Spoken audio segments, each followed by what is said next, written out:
Welcome to JKICC। सो आज हम lecture 5 में डिस्कस कर रहे हैं the topic that is fiscal policy. Fiscal policy जो है basically it's a budgetary policy of the government. ये एक बजटरी पॉलिसी होती है। तो इसमें फिस्कल पॉलिसीज में basically we have to study कि बजट क्या है, what are the components of budget और किस तरीके से इस मेथोडोलॉजी को यूज किया जाता है when we studied a concept of inflation. तो हम इस टॉपिक्स को थोड़ा सा और डिटेल्स में पढ़ेंगे कि किस तरीके से फिस्कल पॉलिसीज को यूज किया जाता है। वेल, अगर कहा जाए fiscal, the word fiscal is associated with the government policy, यानी ऐसी पॉलिसी जिसमें हम गवर्नमेंट के revenue as well as expenditure को स्टडीड आउट करते हैं, that policy is known as a fiscal policy and इसी को हम बजटरी पॉलिसी भी कहते हैं। तो I start with a thing कि सबसे पहले बजट होता क्या है। फिस्कल पॉलिसीज को अंडरस्टैंड करने के लिए हमें सबसे पहले इन सारे कंसेप्ट्स को पढ़ते हैं। वेल, बजट क्या है? बजट इज बेसिकली एक फाइनेंशियल स्टेटमेंट, एक तरीके की फाइनेंशियल स्टेटमेंट है जिसमें एस्टिमेट्स होता है government receipts and government expenditure का during a period of a financial year, कि एक साल में गवर्नमेंट के पास कहाँ कहाँ से पैसा आएगा और कहाँ कहाँ वो उस पैसे को स्पेंड आउट करेगी। उस एंटायर स्टेटमेंट को जो है that is known as your budget.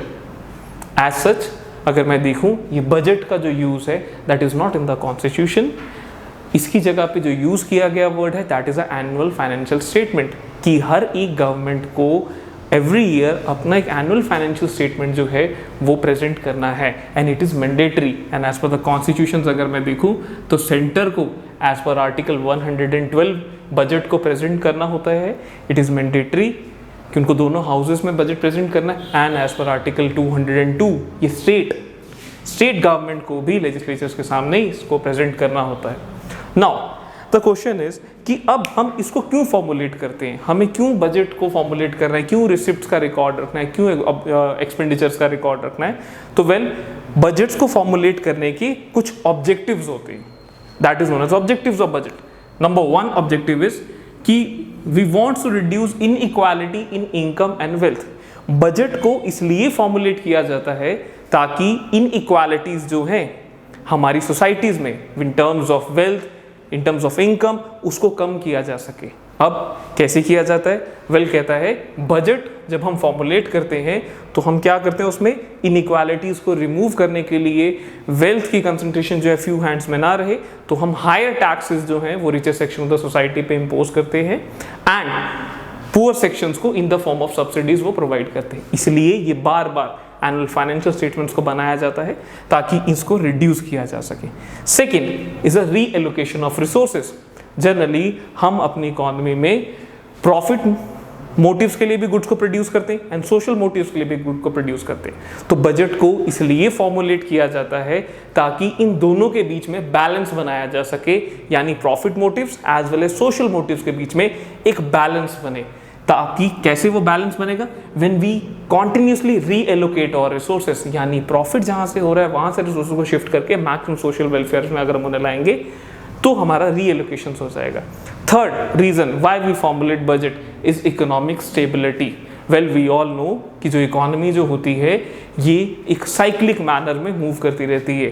Continuously we are facing this कि इकोनॉमी में we are facing a situation of boom, recession, depression and recovery. Now, to maintain a balance, budget is required, ताकि economy में ना तो inflation हो और ना ही deflation जैसी सिचुएशन अराइज हो जाए, इसलिए हम बजट्स को बनाते हैं। And the last and the very important is कि ग्रोथ को अचीव करना है। वी वांट कि हमारे सारे सेक्टर्स ग्रोथ करें, ग्रोथ हो हमारे सारे सेक्टर्स की, ताकि हमारा जीडीपी इनहैंस हो, इसलिए बजट को बनाया जाता है। वेल, इंडिया के कंटेक्स्ट में अगर हम देखते हैं तो बेसिकली जितना भी जो हमारा पैसा होता है उसको 3 मेन एस्पेक्ट्स में जो है वो फंड्स में रखा जाता है, जिन्हें सबसे पहले हम कहते हैं consolidated fund, contingency funds and public account fund. यानी जितना भी कलेक्शंस होगा वो सारा का सारा इन्हीं अकाउंट्स में होगा। कंसोलिडेटेड फंड्स जो है इसमें हमारे revenue receipts, taxes, loans and other receipts आ जाते हैं। कंसोलिडेटेड फंड का इसमें जितना भी पैसा हमारा होता है, इसमें से जो भी गवर्नमेंट विड्रॉल करती है उसको पर्टिकुलर परमिशन जो है वो लेनी पड़ेगी पार्लियामेंट्री से एंड आफ्टर दैट वो उसको डिस्पोज ऑफ कर सकते हैं। कॉन्टीजेंसी फंड्स में there is no prior permission is required. इसमें एट प्रेजेंट अगर देखा जाए तो 50 करोड़ रुपीस जो है वो पड़े होते हैं, and it generally use during a time of emergency like a situation जैसे अभी हम फेस कर रहे हैं, या अर्थक्वेक है, या एनी अदर पेंडेमिक कोई भी आ जाता है तो we can use. Public account funds में वो पैसा गवर्नमेंट का पड़ा है जो गवर्नमेंट ने like small scale savings and provident fund से यूज किया, as it is a liability of the government to repay back, इसलिए विदाउट प्रायर इंटीमेशंस इस पैसे को भी खर्च किया जा सकता है। वेल, अब पैसा आने को और जाने को हम क्या कहते हैं? तो वेल कहता है ये पैसा जितना भी आ रहा है that will consider as a receipt, और जो जा रहा है that will be consider as a expenditure. And ये हमारा स्ट्रक्चर बनता है हमारे बजट का। यानी बजट के हमारे बेसिकली दो मेन एस्पेक्ट्स होते हैं, एक इज बजट रिसिप्ट, रिसीव करना, and the other is a budget expenditure. Now what do you mean by budget receipt? Budget receipts means estimated expenditure, estimated receipts of the government from all sources। तो government के पास कितना पैसा आया सारे sources से, उसको budget receipt कहा जाता है। And what do you mean by budget expenditure? Expenditure means खर्चा। तो यानी एस्टिमेटेड गवर्नमेंट एक्सपेंडिचर की गवर्नमेंट ने खर्चा कहाँ किया, चाहे उन्होंने अपने प्लान एक्सपेंडिचर पे किया, नॉन प्लान एक्सपेंडिचर पे किया, डेवलपमेंट एक्सपेंडिचर में किया, नॉन डेवलपमेंट एक्सपेंडिचर्स में किया, that all will comes under your budget expenditure. Well, receipts की अगर हम बात करें, बजट रिसिप्ट्स की अगर हम बात करते हैं, तो budget receipts is again further bifurcated into two parts, and ये जो बाइफर्केटेशन है, that bifurcation is on the basis of assets and liability. Assets यानी कि जो मेरी इनकम जनरेशन है, एंड लाइबिलिटी जो मुझे रीपे बैक करनी है। तो जो बजट, जो पैसा मेरे पास आ रहा है, उनको मैंने एसेट्स एंड लाइबिलिटीज के बेसिस पे दो पार्ट्स में फर्दर बाइफर्केटेड कर दिया। बजट रिसिप्ट्स के दो मेन एस्पेक्ट्स आ जाते हैं, revenue receipts and capital receipts. अब रेवेन्यू रिसिप्ट्स क्या होता है? कहते हैं रेवेन्यू रिसिप्ट्स वो रिसिप्ट्स होती हैं, ऐसा पैसा जो गवर्नमेंट के लिए ना तो लाइबिलिटी क्रिएट करता है और ना ही एसेट क्रिएट करता है, उसको कहा जाता है रेवेन्यू रिसिप्ट। ओके, और कैपिटल रिसिप्ट्स क्या होता है? कैपिटल रिसिप्ट्स ऐसा पैसे का आना जो आइदर क्रिएट लाइबिलिटी और causes reduction in assets. For example, जैसे रेवेन्यू रिसिप्ट्स की अगर मैं एग्जाम्पल आपको दूं, तो कहते हैं मेन सोर्सेज जो है रेवेन्यू रिसिप्ट्स के गवर्नमेंट के पास, वो है tax receipts and non tax receipts. अब यानी टैक्सेस से जो पैसा आता है, it is not the liability of the government, और ये एसेट्स भी क्रिएट नहीं करते, बिकॉज इससे गवर्नमेंट अपने सोशल वेलफेयर पर्पसेस के लिए लगा देती है। अब टैक्सेस क्या है, ये क्वेश्चन है। तो वेल, टैक्सेस की अगर हम बात करें, tax receipts and non tax receipts, तो टैक्स रिसिप्ट्स मींस जो भी पैसा हमने टैक्सेस से कलेक्ट किया है उसको टैक्स रिसिप्ट्स कहा जाता है, और जो पैसा हमें other than taxes government receive करती है उसे नॉन टैक्स रिसिप्ट्स कहा जाता है। अब अगर टैक्स की बात करें, टैक्स क्या है? तो tax is basically a compulsory payment जो एज पर द लॉ एक इंडिविजुअल को देनी पड़ती है। That means as per the prescribed law individual has to pay to the government. Taxes अगर हम देखें तो हमारे यहाँ पे दो मेन तरीके के टैक्सेस जो हैं वो लगते हैं। First is a direct tax and the second is indirect taxes. Now what is the difference between direct taxes and indirect taxes? Well, direct taxes क्या होते हैं? तो कहता है डायरेक्ट टैक्सेस वो टैक्सेस होते हैं where the incidence and impact, repeat the words, incidence and impact lies on a same person, यानी जिस पे लग रहा है और जो पे कर रहा है वो एक ही अगर इंडिविजुअल है तो उस तरीके के टैक्स को डायरेक्ट टैक्स कहते हैं। यानी ऐसा टैक्स जिसका बर्डन मैं शिफ्ट नहीं कर सकता हूं, उसे डायरेक्ट टैक्स कहा जाता है। Example, income tax. अब इनकम टैक्स अकॉर्डिंग टू मेरी इनकम लगा होगा, मैं उसका बर्डन कहीं और शिफ्ट नहीं कर सकता हूं, इसलिए that will be consider it as a direct tax. Wealth tax की बात, तो wealth tax is according to my wealth, जितनी मेरे पास वेल्थ है उसके अकॉर्डिंग वो लगेगा, तो इट इज डायरेक्ट टैक्स, क्योंकि मैं उसका बर्डन शिफ्ट नहीं कर सकता हूं। अगर मैं बात करूं इनडायरेक्ट टैक्सेस की, तो इट इज ऑपोजिट। हमें पता है जीएसटी, बट है क्या इनडायरेक्ट टैक्सेस? ऐसे टैक्सेस जिसका incidence and impact lies on a different person, यानी लग किसी पे रहा है और पे कोई और कर रहा है, उस तरीके के टैक्सेस को कहा जाता है indirect taxes. For example GST, GST को हम इनडायरेक्ट टैक्सेस कहते हैं। कैसे? I give you example. जैसे मान लो एक प्रोडक्ट है दैट कॉस्ट ₹50, अब ये प्रोड्यूसर पे गवर्नमेंट जो है टैक्सेस को इंपोज कर देती है, जीएसटी आपने देना है कितना, ₹10, तो क्या होगा, टोटल अमाउंट कितना मुझे पे करना पड़ेगा उस प्रोडक्ट को लेने के लिए, ₹60। तो ये बर्डन टैक्स लगा किस पे, प्रोड्यूसर पे कौन कर रहा है, consumer. This is a indirect taxes. Okay, तो जो भी टैक्सेस से पैसा कलेक्ट होता है that is your tax receipts. Tax के अलावा भी गवर्नमेंट के पास पैसा आता है, जैसे अगर कोई लॉ ब्रेक करता है तो फाइन गवर्नमेंट इंपोज करती है। Fee, license and permit fee, license अगर हमें मुझे ऑब्टेन करना है तो उसकी जो फीस है, परमिट अगर मुझे परमिशन लेना है उसकी फीस है। ग्रांट, अगर मान लो किसी ने मुझे ग्रांट दे दी, किसी अदर कंट्री ने मुझे कुछ पैसे दे दिए। प्रॉफिट, जो पब्लिक सेक्टर अंडरटेकिंग है वहां से जो बेनिफिट्स आ रहे हैं, तो ये जो सारे सोर्सेज हैं इनको अगर हम कलेक्टिव कहें तो ये टैक्सेस के बगैर, टैक्सेस के अलावा पैसा आया है, तो इसे कहा जाता है नॉन टैक्स रिसिप्ट्स। वेल, अगर हम बात करें टैक्स की और नॉन टैक्स की, तो इसमें से मेन रिकरिंग सोर्स कौन सा है, तो रिकरिंग का मतलब continuous source of income government की कौन सी है।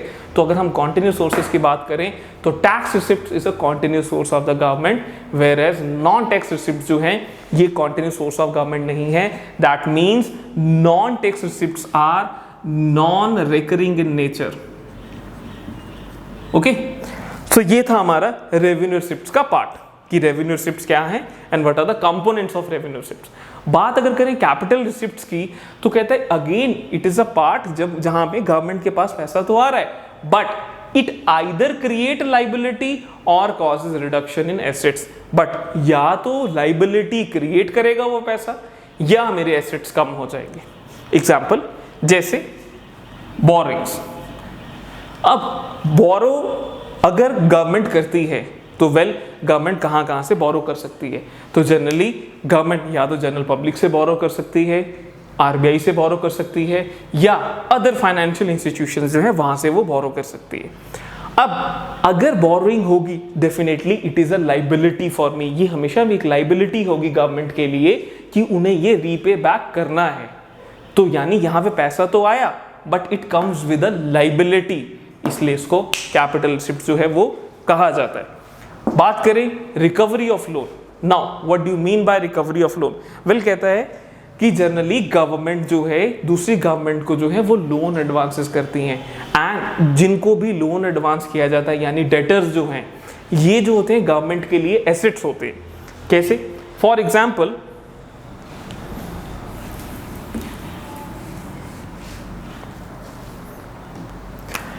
अगर गवर्नमेंट ऑफ इंडिया ने 3 स्टेट्स पंजाब, हरियाणा एंड जे&के को लोन एडवांस किया। ओके, जब लोन एडवांस किया गया तो डेफिनेटली दीज 3 स्टेट्स ये जितना लोन एडवांस किया गया है उसके साथ साथ दे हैज टू पे द इंटरेस्ट। नाउ से फॉर एग्जाम्पल जे&के गवर्नमेंट ने इंटायर जो लोन की लिया था वो सारा का सारा वापस कर दिया। Now what next? अब गवर्नमेंट ऑफ इंडिया की जो इंटरेस्ट के जो 2 सोर्सेज होंगे, पहले 3 थे, नाउ इट रिड्यूसेस टू 2, तो ये क्या हो गया? कम हो गए। ओके, तो यानी रिकवरी जब पैसा वापस आ जाए, जनरली जो डेटर्स होते हैं जिन्होंने हमें पे करना होता है ये गवर्नमेंट के लिए एसेट्स होते हैं, तो अगर वो पे बैक कर देते हैं तो यानी इंटरेस्ट पेमेंट जो हमें उनसे आनी है वो अब नहीं आएंगी। दैट्स व्हाई हमारी एसेट्स जो है वो कम हो गए, इसलिए रिकवरी ऑफ लोन को we consider it as a capital receipts, यानी यहां पे भी पैसा आया बट एसेट्स हमारे कम हो गए। नेक्स्ट अगर हम बात करते हैं that is a disinvestment. Disinvestment means shares को बेच देना, पब्लिक सेक्टर अंडरटेकिंग्स को बेच देना, these all will be collectively consider it as a disinvestment, यानी सेल करना पब्लिक सेक्टर अंडरटेकिंग्स को बाय फॉर्मुलेटिंग और उनको converting them into equity shares, तो उसे कहा जाता है डिसइन्वेस्टमेंट। ओके, जैसे से for example Bharat petroleum corporation limited, अब बीपीसीएल, इसको गवर्नमेंट सेल कर रही है, तो सेल अगर कर देगी तो डेफिनेटली गवर्नमेंट का जो स्टेक है वो तो कम हो जाएगा, गवर्नमेंट के पास पैसा तो आ गया बट उसके अल्टीमेटली उसके जो एसेट्स हैं वो क्या हो गए, कम हो गए। So this will be consider it as a capital receipts. तो ये थे हमारे रिसिप्ट्स के पार्ट कि पैसा हमारे पास कैसे आता है और उनकी कैटेगराइजेशन किस बेसिस पे है। अब जब पैसा आ गया तो this is the first aspect. Second aspect is expenditure. अब उसे खर्च कहाँ करना है? वेल, बजट एक्सपेंडिचर क्या है? बजट एक्सपेंडिचर इज बेसिकली जो भी गवर्नमेंट ने खर्चा किया, चाहे प्लान एक्सपेंडिचर है, चाहे नॉन प्लान एक्सपेंडिचर है, चाहे डेवलपमेंट एक्सपेंडिचर है, नॉन डेवलपमेंट एक्सपेंडिचर है, और चाहे रेवेन्यू एक्सपेंडिचर है या कैपिटल एक्सपेंडिचर है। वेल, प्लान एक्सपेंडिचर मींस कि जो स्पेसिफिकली प्लान किया, जैसे एजुकेशन को बूस्टअप करना है, एग्रीकल्चर को बूस्टअप करना है, इंडस्ट्री को बूस्ट करना है, उस पर पैसा खर्च किया जा रहा है, तो that is a plan expenditure. Non plan, law and order को मेंटेन कर रहे हैं, सोशल वर्क्स में कर रहे हैं, that will be considered it as a non plan. Development की अगर हम बात करते हैं, एजुकेशन, हेल्थ इंस्टीट्यूशंस को हम इंप्रूव कर रहे हैं, इंफ्रास्ट्रक्चर को इंप्रूव कर रहे हैं, that all will be considered it as a development. And what about non development? जो लॉ एंड ऑर्डर, एडमिनिस्ट्रेशन को रन करने के लिए अगर हम जो खर्चा करें, that all will be considered it as a non development expenditure. Well, expenditure भी जिस तरीके से हमारा रिसिप्ट्स है, एक्सपेंडिचर भी हमारा दो पार्ट्स में फर्दर बाइफर्केटेड हो जाता है, जिसे पहला कहा जाता है revenue expenditure and the second is your capital expenditure. Well, revenue expenditure क्या है? अगेन खर्चा, मतलब ऐसा खर्चा जो ना तो मेरे एसेट्स पे कोई इंपैक्ट डाल रहा है और ना ही लाइबिलिटी पे कोई इंपैक्ट डाल रहा है। दैट मींस यहां पे भी जो बाइफर्केटेशन की गई है वो किस बेसिस पे की गई है? That basis is on assets and liabilities. यानी रेवेन्यू एक्सपेंडिचर मींस ऐसा खर्चा which neither create liability nor causes reduction in assets, उसे कहा जाता है revenue receipt, revenue expenditure। and capital expenditure क्या हुआ फिर? capital expenditure वो expenditure हुआ जो या तो मेरी liabilities को create कर रहा है, either create liability or causes reduction in assets,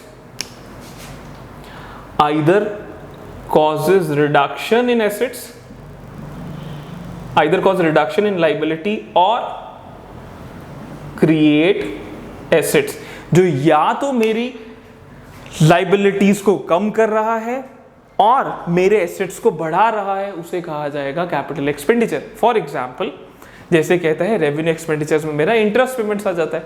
अब अगर मैं इंटरेस्ट पेमेंट्स कर रहा हूं, इससे ना तो मेरी एसेट्स और ना ही मेरी लाइबिलिटीज पे कोई इंपैक्ट पड़ेगा। ग्रांट अगर मैंने किसी स्टेट गवर्नमेंट को दे दी, again there is neither impact on the assets and the liabilities.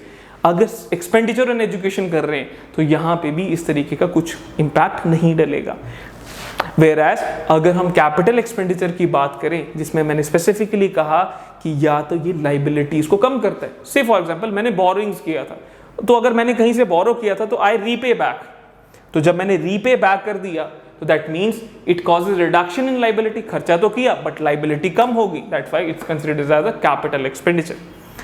Second, construction of school buildings, तो ये स्कूल्स, बिल्डिंग्स, डैम्स, रोड्स, ये क्या है? It's assets of the government, तो ये हमारा कैपिटल एक्सपेंडिचर के अंदर आ जाएगा। एंड फर्दर मान लो कि गवर्नमेंट जो है एमएनसीज के शेयर्स बाय कर लेती है या किसी की भी कंपनी के शेयर्स बाय कर लेती है, तो definitely these shares will be considered as assets for the government. तो इसलिए इन सबको खर्चा तो कंसिडर किया जाएगा, बट इन खर्चों से कहीं ना कहीं या तो लाइबिलिटी कम हो रही है या एसेट्स बढ़ रहे हैं, इसलिए उस खर्चे को कहा जाता है कैपिटल एक्सपेंडिचर। वेल, तो ये था हमारा बेसिकली स्ट्रक्चर। अब स्ट्रक्चर्स में ये कैसे ध्यान में रखा जाए कि कहाँ पे एसेट्स हैं, कहाँ पे लाइबिलिटी है? वेल, अगर आप इन चारों को ध्यान से देखो तो यू सिंपली फाइंड आउट कि whenever we use a term revenue, तो रेवेन्यू में एक ही चीज सेम है। इसको याद कैसे रखा जाए? तो कहते हैं रेवेन्यू रिसिप्ट्स, चाहे रेवेन्यू रिसिप्ट्स की बात की जाए चाहे रेवेन्यू एक्सपेंडिचर की बात की जाए, थिंग्स रिमेन सेम। यानी neither create liability nor cause a reduction in assets. Same things I write down here. Neither create liability nor cause a reduction in assets. तो चेंज है कहाँ? तो यानी चेंज हमें याद रखना है either on capital receipts और कैपिटल एक्सपेंडिचर। आप इन दोनों में से किसी एक चीज को दिमाग में रख लो। से फॉर एग्जांपल, अगर आपने अपने दिमाग में रखा कैपिटल रिसिप्ट्स क्या होती हैं, तो कैपिटल रिसिप्ट्स का मैंने लिखा आइदर या तो लाइबिलिटी क्रिएट करता है या एसेट्स को कम करता है। Opposite will be happen in capital expenditure. और अगर कैपिटल एक्सपेंडिचर याद कर लो तो आपको ऑटोमेटिकली जो है इसका ऑपोजिट जो होगा वो आपको कैपिटल रिसिप्ट्स याद करना पड़ेगा। So this is the way कि अगर हमें इस तरीके से क्वेश्चंस पूछे जाते हैं कि रेवेन्यू रिसिप्ट्स क्या होता है, कैपिटल रिसिप्ट्स क्या होता है, तो हम उनका आंसर इस तरीके से दे सकते हैं। ओके, अब once we formulate the budget, तो जब बजट फॉर्मुलेट कर लिया डेफिनेटली हमें इसमें ये भी पता लग रहा है कि हाँ, एक तो इसमें पैसा आ रहा है और एक इसमें पैसा जा रहा है। तो देखो, अगर पैसा जितना मैंने रिसीव किया और जितना मैंने खर्च किया अगर वो बराबर है तो दैट मीन्स वो बजट मेरा बैलेंस बजट है। और ऐसा भी तो हो सकता है कि मेरे पास पैसा रिसिप्ट यानी पैसा आ ज़्यादा जाए और खर्चा मैं कम करूं, तो डेफिनेटली वो सिचुएशन मेरे लिए क्या हो जाएगी, दैट सिचुएशन इज सरप्लस, मेरे पास पैसा बच जाएगा। One more situation is there कि मेरे पास पैसा आ कम रहा है लेकिन मैंने खर्चा जो है वो क्या कर दिया है, ज़्यादा कर दिया। Now what will happen in that case, कहता है उस केस में मेरा जो बजट है वो डेफिशिट हो जाएगा, बजट डेफिशिट हो जाएगा। वेल, सरप्लस में we don't have a problem, balance में भी still we don't have a problem, but the problem is a budget deficit. India में बजट डेफिशिट को 3 मेन एस्पेक्ट्स में कैलकुलेट किया जाता है, जिसे कॉमनली हम कहते हैं revenue deficit, fiscal deficit and primary deficit. Well, the name suggest, पहला रेवेन्यू डेफिशिट, तो यानी जब हम सिंपल रेवेन्यू का कंपैरिजन करेंगे, जब सिंपल मैं रेवेन्यूज को लुक आफ्टर करूंगा, रेवेन्यू रिसिप्ट्स और रेवेन्यू एक्सपेंडिचर्स को अगर लुक आफ्टर करूंगा, तो वहां से अगर मैं डेफिशिट निकालता हूं तो उसे रेवेन्यू डेफिशिट कहा जाता है। And how can I calculate revenue deficit? Revenue deficit can be calculated as revenue expenditure minus revenue receipts, कि कितना मैंने खर्चा किया और कितना मेरे रिसिप्ट्स के बीच का जो गैप था उसको रेवेन्यू डेफिशिट कहा जाता है। अब अगर रेवेन्यू डेफिशिट होता है, से फॉर एग्जांपल अगर कहीं मैं पढ़ता हूँ कि हाँ रेवेन्यू डेफिशिट है, तो इसका मतलब क्या है, तो कहते हैं वेल, अगर रेवेन्यू डेफिशिट है तो इसका सिंपल सा ये मतलब है कि जो करंट गवर्नमेंट जो है वो प्रॉपरली फंक्शनिंग नहीं कर पा रही है, वो अपने रिसोर्सेज को सही तरीके से मैनेज नहीं कर पा रही है। और अगर यही चलता रहा तो नियर फ्यूचर जो गवर्नमेंट के एसेट्स है वो कहीं ना कहीं जो है वो खत्म होना शुरू हो जाएंगे। देर में भी चांसेस कि डिससेविंग्स होना स्टार्ट हो जाएं, डिसइन्वेस्टमेंट्स होना स्टार्ट हो जाएं, एंड जो है इन्फ्लेशन आ सकता है अगर, क्योंकि इन सब चीज़ों से मनी इन सर्कुलेशन बढ़ेगी। तो these are the revenue deficit. Fiscal deficit की other aspect, fiscal deficit, well fiscal is basically overall deficit, हम ओवरऑल देखते हैं कि हमारा कितना गैप। तो फिजिकल डेफिशिट कैसे कैलकुलेट किया जाता है, well physical deficit is equal to total expenditure minus total receipts excluding borrowings. क्यों बोरिंग्स को एक्सक्लूड किया गया है यहाँ पे, बोरिंग्स को इसलिए एक्सक्लूड किया गया है बिकॉज जितना डेफिशिट होगा उतना ही तो मुझे बोरो करना है, और बिकॉज ऑफ दैट हमेशा physical deficit is always equals to borrowings, ये हमेशा होता है। This is a very important aspect. अब फिजिकल डेफिशिट अगर होता है तो इससे हम क्या समझते हैं, definitely number 1 inability of the government, कि गवर्नमेंट अपने रिसोर्सेज को मैनेज नहीं कर पा रही है। सेकंड, अगर फिजिकल डेफिसिट अगर है तो इससे क्या पता चलेगा, माइट भी गवर्नमेंट जो है राइट नाउ डिस सेविंग्स के या डिसइन्वेस्टमेंट्स के स्टेप्स लेना शुरू कर दे। थर्ड, अगर फिजिकल डेफिसिट है तो देयर इज अ पॉसिबिलिटी कि गवर्नमेंट जो है डेट ट्रैप में फंस सकती है, बिकॉज इस डेफिसिट को रिमूव करने के लिए कहीं ना कहीं से वो बोरो जरूर करेगी, और आने वाली जो जनरेशंस हैं, फ्यूचर जनरेशंस हैं, उन पे भी इसका इम्पैक्ट जरूर जाएगा। तो ये है फिजिकल डेफिसिट। वेल, अगर प्रॉब्लम है तो उसका सोल्यूशन भी तो है, तो प्रॉब्लम है तो उसका सोल्यूशन क्या है। अगर मान लो फिजिकल डेफिसिट हो गया है, रेवेन्यू डेफिसिट हो गया है, तो हम क्या कर सकते हैं। तो वेल देखो, इसका जो मेजर है दैट मेजर इज, या तो मैं अपने टोटल एक्सपेंडिचर को लुक आफ्टर कर लूँ, देखूँ कि एक्सपेंडिचर मैं कहाँ कहाँ कर रहा हूँ, कर्टेल आउट करूँ जो मेरा एक्स्ट्रा एक्सपेंडिचर है, और अगर मैं अपने एक्सपेंडिचर को मिनिमाइज नहीं कर पा रहा हूं तो I have to look after my revenue resources. मेरे को अपने रेवेन्यू रिसोर्सेज को एनहांस करना पड़ेगा ताकि मेरे पास पैसा ज्यादा से ज्यादा आए, so that this gap can be minimised. इसी तरीके से इसको जो है मिनिमाइज किया जाता है। लास्ट तरीके का जो डेफिसिट है that deficit is known as your primary deficit. अब प्राइमरी डेफिसिट हम क्यों कैलकुलेट करते हैं, वेल कहता है कि प्राइमरी डेफिसिट हम इसलिए कैलकुलेट करते हैं ताकि हमें यह पता लगे कि एग्जैक्टली डेट हमारे पे कितना है। अब इसको कैसे कैलकुलेट किया जाता है, तो कहता है primary deficit is nothing, it is basically physical deficit minus interest payments. अब फिजिकल डेफिसिट उसमें से मेरा जो इंटरेस्ट पेमेंट्स जो जा रही, जो मैंने पास्ट लोन्स लिए हैं उसका जो इंटरेस्ट जा रहा है, अगर मैं उसको सब्ट्रैक्ट कर देता हूं तो मेरा जो है प्राइमरी डेफिसिट आ जाएगा। प्राइमरी डेफिसिट हम इसलिए निकालते हैं ताकि करंट गवर्नमेंट अपनी सिचुएशंस को पता करके एनालाइज कर ले कि उनमें क्या प्रॉब्लम्स हैं, क्या वो अपने एक्सपेंडिचर और रिसिप्ट्स को मैनेज कर भी पा रही है, नहीं। अगर हमारा प्राइमरी डेफिसिट जीरो होता है, अगर हमारा प्राइमरी डेफिसिट जीरो होता है तो इसका मतलब है कि करंट गवर्नमेंट ने अपने एक्सपेंडिचर को रिसिप्ट्स के साथ मैच आउट किया है, और जो डेफिसिट अराइज हो रहा है it is because of the past payments, interest payments की वजह से ऐसा हो रहा है, डेफिसिट आ रहा है। So these are the three things, और ये बहुत ज्यादा इंपॉर्टेंट है। Well, this is all about the fiscal policy. ये था आपका फिस्कल पॉलिसीज के बारे में, जिसमें हमें बजट के बारे में एक्चुअली में पढ़ना था कि बजट का क्या है, what is the scenario of the budget, और गवर्नमेंट के पास पैसा कहां से आता है। So I hope things will be clear to you. तो the concept that we covered right now कि बजट क्या है, क्यों हम बजट को बनाते हैं, किस तरीके से हम फंड्स को मैनेज करते हैं, देन वी स्टडीड अबाउट कि हमारा जो स्ट्रक्चर है बजट का वो क्या है, and the last is main the deficit. I hope things will be clear to you. So we will meet on the next lecture, जिसमें I will discuss about the monetary policy. Okay, and then after we will cover the topic that is inflation. So revise it, and in case if you have any doubt, so please comment on the comment section. Thank you.